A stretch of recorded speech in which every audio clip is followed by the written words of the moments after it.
नमस्कार, मैं हूं मृत्युंजय कुमार झा और हमारा खास शो नकली वैक्सीन से सावधान, इसमें आपका स्वागत है।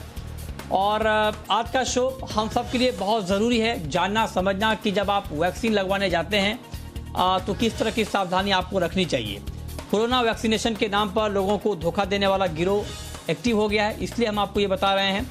मुंबई और कोलकाता में इस तरह के मामले सामने आए हैं जहां पर लोगों से वैक्सीनेशन के नाम पर पैसे लिए गए, उन्हें वैक्सीन भी लगा दी गई, लेकिन उसके नकली होने की बात तब सामने आई जब लोगों को सर्टिफिकेट नहीं मिला। बॉम्बे हाईकोर्ट में बीएमसी ने भी माना कि मुंबई में अब तक 2053 लोगों को नकली वैक्सीन लगी है और इस मामले में 7 एफआईआर दर्ज होने के साथ कई गिरफ्तारियां भी हुई हैं। लेकिन यहां सवाल ये खड़ा होता है कि कोई भी सोसाइटी या व्यक्ति वैक्सीनेशन से पहले ये कैसे जाने कि उसे लगने वाली वैक्सीन और लगाने वाली संस्था सही है, जेन्युइन है, और अगर मान लीजिए किसी को नकली वैक्सीन लगी है तो क्या उसके कोई खतरे हैं क्या, और अगर कोई सोसाइटी या कोई संस्थान अस्पताल से संपर्क करता है वैक्सीनेशन कैंप के लिए तो उन्हें किस तरह से संपर्क करना चाहिए, ये पूरी प्रक्रिया क्या होनी चाहिए ताकि इसमें किसी भी तरह की फ्रॉड की गुंजाइश ना हो। इसी पर आज हम डिटेल में बात करेंगे, लेकिन उससे पहले देखिए यह खास रिपोर्ट।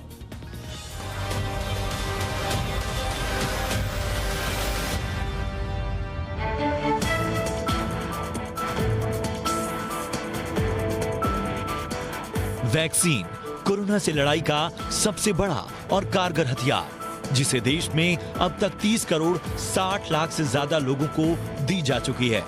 वही वैक्सीन जिसे लगवाने के लिए आज हर कोई भाग रहा है, और वही वैक्सीन जिसे लगवाने के बाद लोग चैन की सांस ले रहे हैं।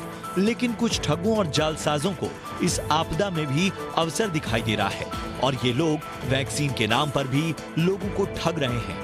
ताजा मामला देश की आर्थिक राजधानी और माया नगरी मुंबई का है, जहां पर पुलिस ने इस ठगी के सिलसिले में 7 एफआईआर दर्ज की हैं और इसी ठगी का धंधा चलाने वालों में 8 लोगों को गिरफ्तार भी किया है। दरअसल ये लोग मन में कोरोना के डर और वैक्सीनेशन की जल्दबाजी का फायदा उठाते थे। वैक्सीनेशन के लिए ये गिरोह मुंबई की सोसाइटीज, ऑफिसेज, बैंक वगैरह से संपर्क करते थे। उन जगहों से ये लोग वैक्सीनेशन के लिए 1,000 रुपए प्रति व्यक्ति डोज वसूलते थे, लेकिन वैक्सीन के नाम पर लोगों को नकली वैक्सीन लगा दी जाती थी।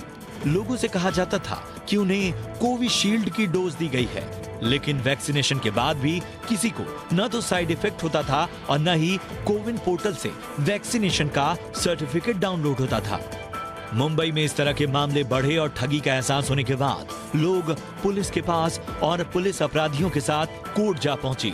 बॉम्बे हाईकोर्ट में खुद बीएमसी ने भी माना है कि अब तक 2053 लोगों को नकली वैक्सीन लगी है, यानी 2053 लोग इस नकली वैक्सीन चलाने वाले गिरोह का शिकार बन चुके हैं।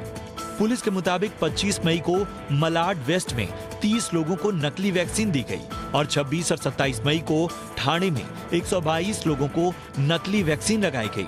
बोरीवली वेस्ट की एक सोसाइटी में 514 लोगों को नकली वैक्सीन लगाई गई। 29 और 30 को लोअर परेल में 207 लोग इस गिरोह के हत्थे चढ़े 207 लोग इस गिरोह के हत्थे चढ़े। तो 30 मई को कांदीवली की एक सोसाइटी में 390 लोगों को इस गिरोह ने अपना शिकार बनाया। फिर 1 जून को अंधेरी में 150, 3 जून को खार में 300 और बोरीवली वेस्ट में 225 लोगों को भी नकली वैक्सीन लगी। बीएमसी के कोर्ट में बताई संख्या को भी अगर सही मान लें तो मुंबई में वैक्सीन के नाम पर ठगी के इस तरह की गिरोह ने लाखों के वारे न्यारे किए हैं। कोलकाता में भी इसी तरह का मामला सामने आया है। लेकिन जो सबसे डराने वाली बात है वो ये कि इन गिरोह में ठगों के साथ साथ डॉक्टर तक शामिल हैं, जो न सिर्फ अपने पेशे को बदनाम कर रहे हैं बल्कि लोगों की जिंदगियों के साथ भी खिलवाड़ किया जा रहा है। ब्यूरो रिपोर्ट, जी मीडिया।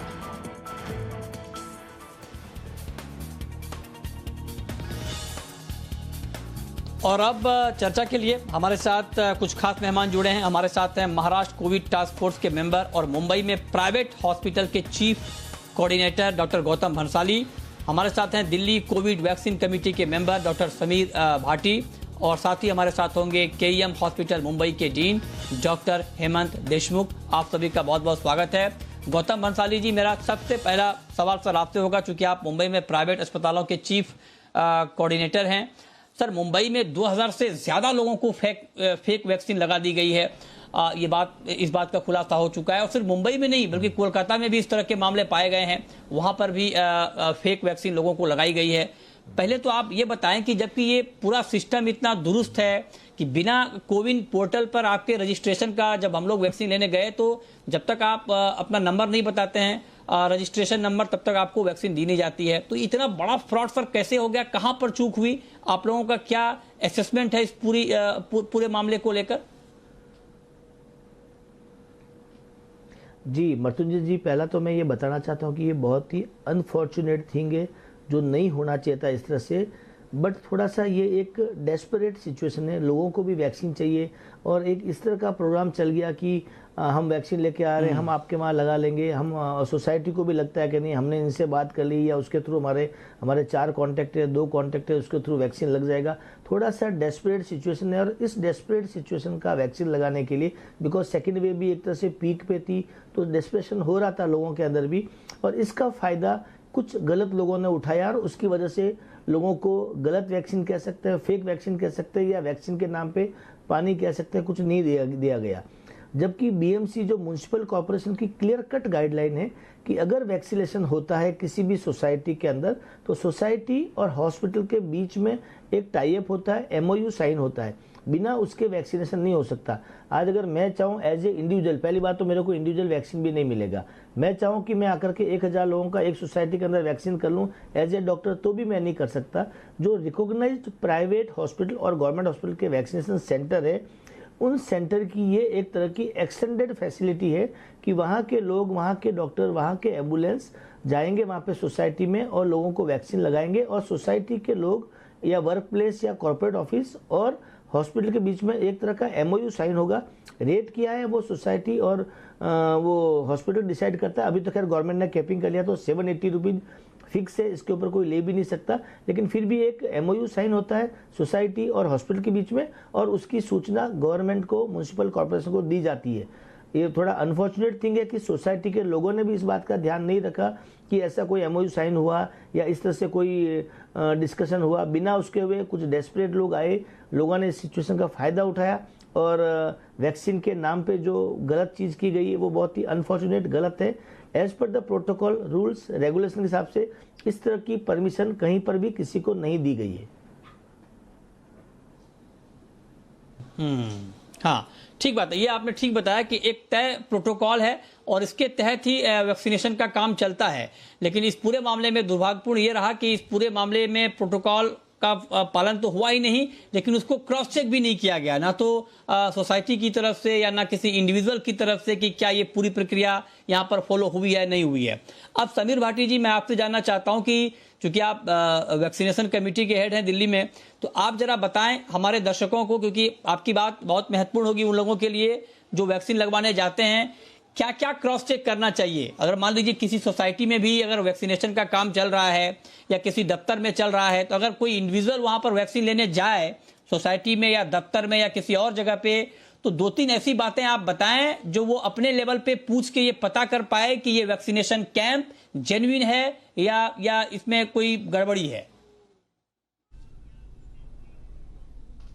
जी बिल्कुल, जिस तरह से हमने पहले तो हमारी जो वैक्सीनेशन ऑन साइट्स चल रही थी, अब बाकी हम साइट्स पे भी लगा रहे हैं वैक्सीन, वो चाहे गवर्नमेंट की तरफ हो या प्राइवेट आपके ऑर्गेनाइजेशन की तरफ से भी। जैसे डॉक्टर भंसाली ने भी बताया कि हमारे अप्रूव्ड सेंटर है वैक्सीनेशन के लिए, सीवीसी, चाहे वो गवर्नमेंट वाली हो चाहे वो प्राइवेट वाली हो, मतलब वो किसी अप्रूव्ड सेंटर के थ्रू ही आएगी। पहले तो ये देख लेना जरूरी है कि कई बार जैसे RWA, किसी रेजिडेंट वेलफेयर एसोसिएशन में कोई किसी तरह का कैंप हो रहा है, अगर उसमें हम देखते हैं तो सबसे पहले हमें ये जान लेना जरूरी है कि वो कौन सी हॉस्पिटल के थ्रू या कौन सी सीवीसी के थ्रू, क्या वो गवर्नमेंट के किसी इंस्टीट्यूशन की तरफ से आ रहे हैं या कोई प्राइवेट ऑर्गेनाइजेशन, जो भी हॉस्पिटल है वो हॉस्पिटल भी अप्रूव्ड है कि नहीं, क्योंकि वो सारे जितने भी अप्रूव्ड हॉस्पिटल है उनकी लिस्ट आपको मिलेगी बिल्कुल सिस्टम के अंदर।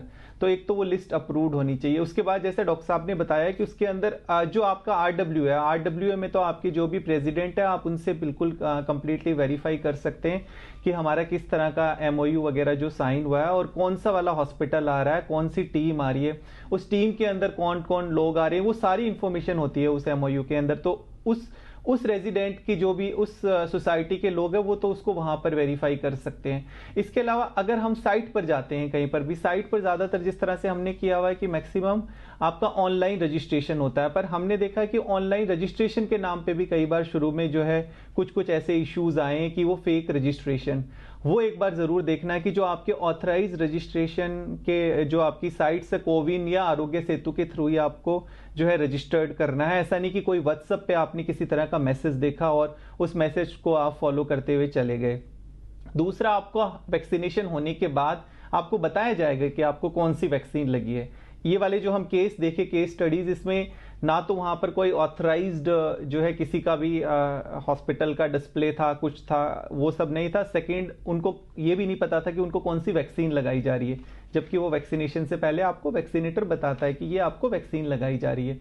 इसके अलावा आपका जो वैक्सीनेशन का सर्टिफिकेट है वो आपको मिलेगा टाइमली, जिसका एक टाइम लिमिट है कि 24 आवर्स के अंदर अंदर आपको वो मिल जाता है। ज़्यादातर सेंटर्स में तो वो कुछ समय के बाद ही आपको, कुछ मिनट के बाद आपको मिल जाता है। उसके ऊपर भी एक QR कोड होता है, उस QR कोड को भी आप कोविन ऐप के थ्रू वेरीफाई कर सकते हो कि ये जो आपका वैक्सीनेशन सर्टिफिकेट है ये भी आपका ऑथेंटिक है या नहीं है।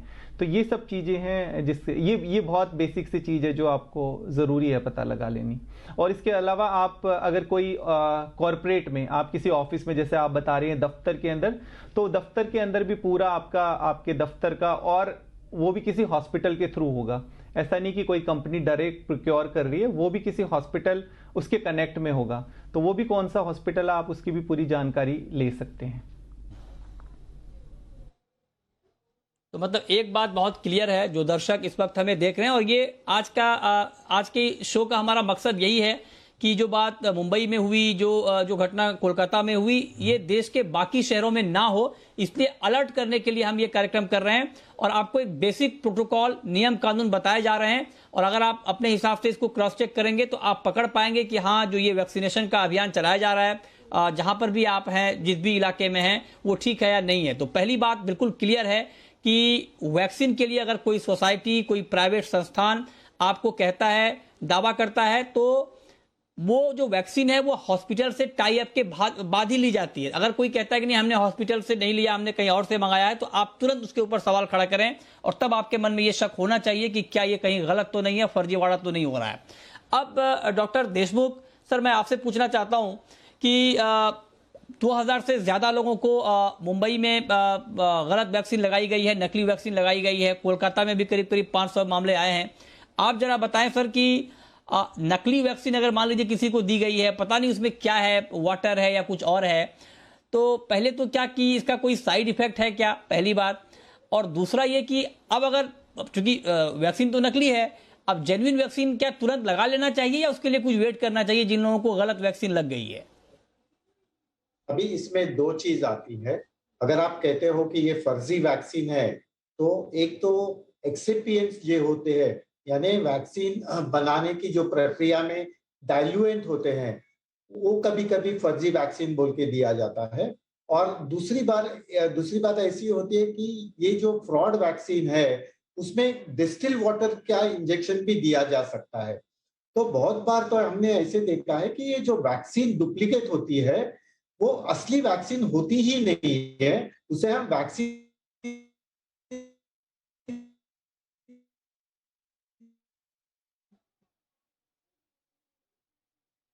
जी, अच्छा, लगता है अभी हमारा संपर्क टूट गया है, हम दोबारा जुड़ने की कोशिश कर रहे हैं।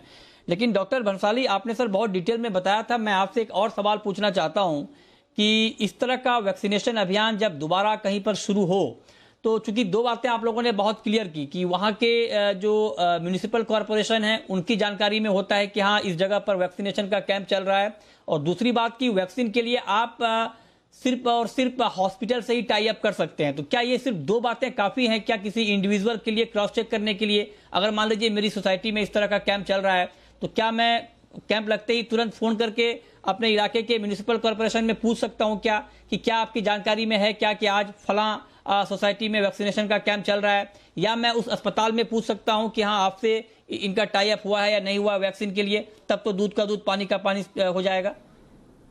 बिल्कुल। बिल्कुल बिल्कुल मृत्युंजय, ये बात बहुत क्लियर कट है। जो ऑथोराइज्ड सीवीसी है, कोविड वैक्सीनेशन सेंटर है, उनको ही अलाउ किया गया है कि आप वैक्सीनेशन कर सकते हो। आज जैसे हमारा बॉम्बे हॉस्पिटल है, तो बॉम्बे हॉस्पिटल ने काफ़ी कॉर्पोरेट ऑफिस, सोसाइटीज़ का वैक्सीनेशन किया है। जब हमारा एमओयू साइन होता है, वो सोसाइटी हो, कॉर्पोरेट सोसाइटी या कॉर्पोरेट ऑफिस या वर्क प्लेस होता है, तो उससे हमारा एक एमओयू साइन होता है और उसकी एक कॉपी उस संबंधित वार्ड, जो बीएमसी का वार्ड है, उसको दी जाती है। उनके नॉलेज में रहता है कि यहाँ पे वैक्सीनेशन हो रहा है। सोसाइटी के लोगों को थोड़ा सा ये होना चाहिए, और मुंबई में अधिकतर लोग एजुकेटेड लोग हैं, उनको ये होना चाहिए कि हमारे यहाँ वैक्सीन लगाने के लिए कौन आए हैं। बॉम्बे हॉस्पिटल की टीम आई है, लीलावती आई, ब्रिज कैंडी, कौन से हॉस्पिटल की टीम आई है। हर कोई चलता फिरता व्यक्ति नहीं आ सकता, या मैं कोई आज एक एनजीओ आके नहीं कह सकता कि मैं करवा रहा हूँ। एनजीओ उस पर मदद कर सकता है वॉलेंटियर वगैरह के रूप में, लेकिन एक ऑथोराइज्ड वैक्सीनेशन सेंटर, एक ऑथोराइज्ड हॉस्पिटल होता है। तो यस, सोसाइटी के लोगों का ये दायित्व बनता है, या सोसाइटी के लोग अपने सोसाइटी के चेयरमैन, सेक्रेटरी जो होते हैं, उनसे पूछे कि हमारा वैक्सीनेशन जो यहाँ पर है कौन से हॉस्पिटल के थ्रू हो रहा है। बिकॉज वो हॉस्पिटल को डेटा एंट्री करनी पड़ती सारी। अगर आज उनकी सोसाइटी में 300 लोगों का वैक्सीनेशन होता है, तो उस हॉस्पिटल का काम होता है कि डेटा एंट्री वो हॉस्पिटल ही करेगा, उनका स्टाफ करेगा, और वहीं से उनको सर्टिफिकेट मिलेगा। सो सोसाइटी के लोग हॉस्पिटल में डायरेक्ट बॉम्बे हॉस्पिटल फोन करके पूछ सकते हैं, साहब आपके वहाँ से आज हमारी सोसाइटी में हो रहा है, is it true or not. They can call to BMC office, और they can ask to their society member और चेयरमैन वगैरह, या वो एक लेटर देख सकते हैं कि यस हमारा इनसे टाई अप हुआ है। ये बहुत ही क्लियर कट म्युनिसिपल कॉर्पोरेशन की पॉलिसी है। अनफॉर्चुनेटली इस सब के बावजूद भी कुछ ब्लैक शिप्स है जो इस तरह से काम किया है, और वो अच्छा हुआ कि बहुत जल्दी पकड़ में आया है। लेकिन जिनके साथ ये हुआ है, मैं एक अथॉरिटी से ये बात कहना चाहता हूँ कि जो फेक वैक्सीन या डिस्टिल वाटर जो भी लगाया गया है, मुझे नहीं लगता है कि उसका कोई बड़ा साइड इफेक्ट हुआ है। अगर कोई साइड इफेक्ट होता उस चीज़ से, तो अब तक हो चुका होता। वो जो लगाया गया था, उसको लगे हुए भी अभी तक 7 दिन हो गए हैं। सही चीज़ नहीं है, गलत है, लेकिन अगर साइड इफेक्ट होना होता तो अब तक हो चुका होता किसी को। सो बहुत ज़्यादा डरे या पैनिक नहीं हुए, बट ऐसे लोगों के खिलाफ डेफिनेटली एक्शन होना चाहिए। जी। ऐसे लोगों के खिलाफ अगर गलत ढंग से लोग आते हैं, तो उनके बारे में तुरंत उनको सूचित करना चाहिए। हाँ, ठीक है। तो मतलब आपने बहुत क्लियर कर दिया। लेकिन डॉक्टर देशमुख सर, आप अपनी बात कंप्लीट करें, बीच में नेटवर्क की वजह से बात नहीं हो पाई थी, प्लीज सर। हाँ, बिल्कुल। हमने जैसे पहले कहा था कि डॉक्टर बंसाली ने भी वापस बताया कि अगर ये फेक वैक्सीन होती है, तो जो भी लाभार्थी होता है उनको साइड इफेक्ट्स तो जरूर आएंगे, लेकिन ये साइड इफेक्ट्स आए नहीं है, उसका मतलब ऐसे होता है कि ये फेक वैक्सीन नहीं है, लेकिन डिस्टिल वाटर है। आप डिस्टिल वाटर की छाया में आप समझ बैठते हो कि आपने सही वैक्सीन ले ली है, तो इसका एक ही दुष्परिणाम होगा कि आप इम्यूनाइज नहीं होंगे, और आप उतनी ही डेंजर में होंगे जितनी जनरल पॉपुलेशन है। आपको फॉल्स सिक्योरिटी होगी कि आप वैक्सीनेटेड हो, और आपको कोविड अप्रोप्रिएट बिहेवियर करने की थोड़ी ढिलाई हो जाएगी, छूट मिली। हाँ, ठीक बात है। लेकिन सर, क्या ऐसे लोगों को दोबारा वैक्सीन ले लेनी चाहिए, ओरिजिनल वैक्सीन? अगर मान लीजिए उनको पता चल गया कि उनको फेक वैक्सीन दी गई है, तो तुरंत वैक्सीन लेना चाहिए, या थोड़ा अंतराल रखें, थोड़ा गैप रखें? देशमुख साहब, इसमें थोड़ी गैप रखने की बिल्कुल जरूरत नहीं है, क्योंकि ये वैक्सीन दी नहीं गई है।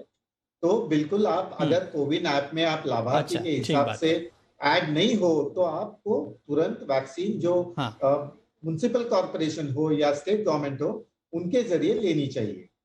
अब भाटी जी, मैं आपसे पूछना चाहता हूं सर कि आपको लगता है कि कुछ कोविन पोर्टल के लिहाज से भी कुछ बदलाव की जरूरत है क्या, ताकि इस तरह के फ्रॉड को और रोका जा सके?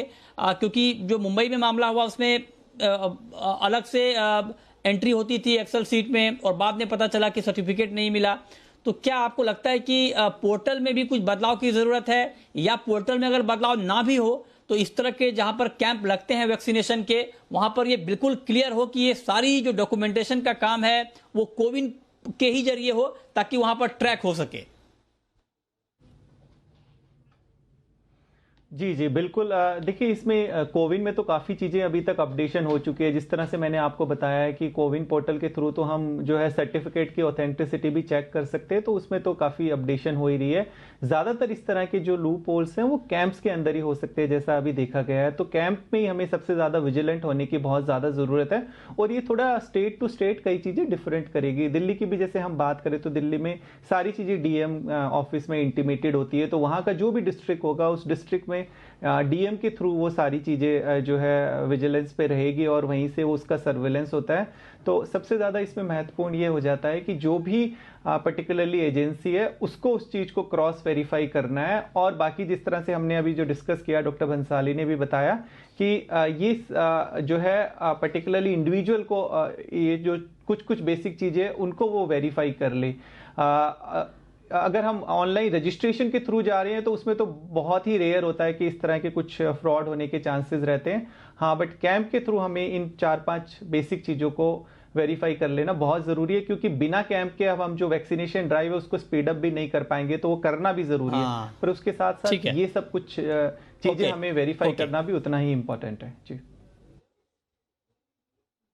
ठीक है, तो वेरीफाई करना बहुत ज़रूरी है। गौतम भंसाली जी, बॉम्बे हाईकोर्ट ने कहा है कि राज्य को और बीएमसी को इस पर फौरन नीति बनानी चाहिए, बनाए ताकि दोबारा इस तरह का फ्रॉड ना हो। तो आपका सुझाव क्या है, किस तरह की नीति अभी और बननी चाहिए, या फिर जो नीति है उसमें किस तरह के बदलाव होने चाहिए इस तरह के फ्रॉड को रोकने के लिए?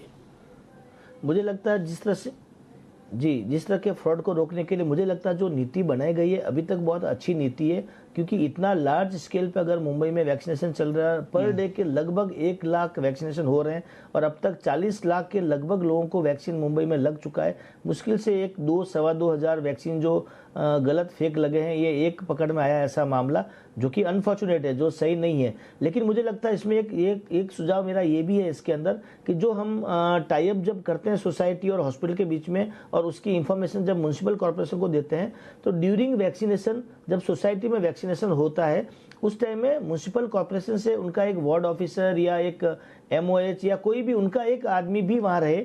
जैसे हमने बीच में किया था कि शादियों में 50 से ज़्यादा लोगों की भीड़ नहीं होनी चाहिए, तो वहाँ पे BMC के 2 लोग जाएंगे, वो चेक करेंगे।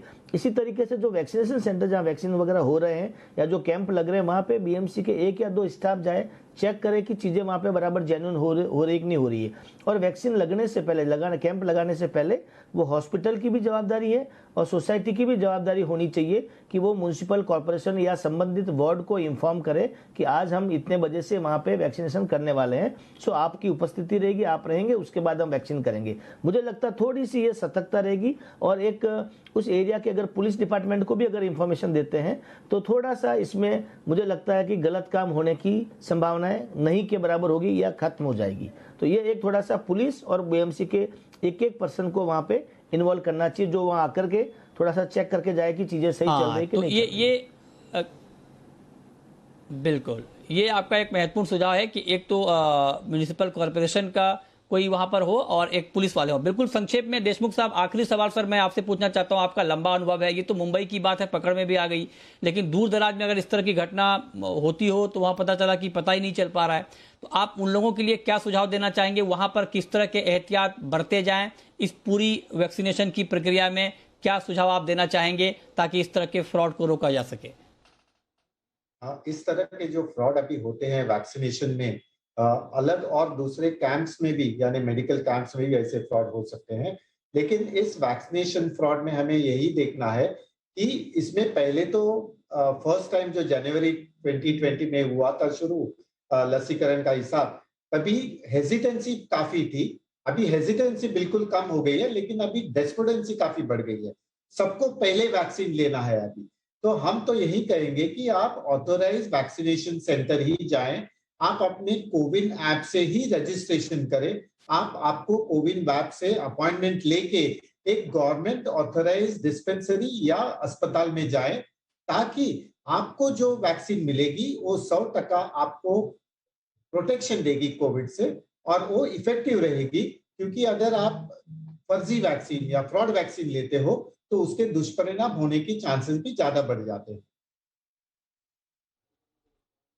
बिल्कुल सर, बहुत शुक्रिया डॉक्टर हेमंत देशमुख साहब आपका, डॉक्टर गौतम भंसाली जी आपका, और डॉक्टर समीर भाटी जी आपका हमारे साथ इस खास चर्चा में जुड़ने के लिए, लोगों को अवेयर करने के लिए कि इस तरह के फ्रॉड से आप कैसे बच सकते हैं। तो वैक्सीन लगवाएं, वैक्सीन हमारे लिए बड़ा प्रोटेक्शन है, लेकिन ऑथराइज सेंटर में जाएं और पैनिक ना हो। इस तरह के कुछ ही मामले आए हैं मुंबई कोलकाता में, लेकिन हमें सावधान रहना है और जो अधिकृत सेंटर हैं वहां पर जाकर कोविन पोर्टल के जरिए आप अपना रजिस्ट्रेशन करवाएं और वैक्सीन अपनी बारी आने पर जरूर लें।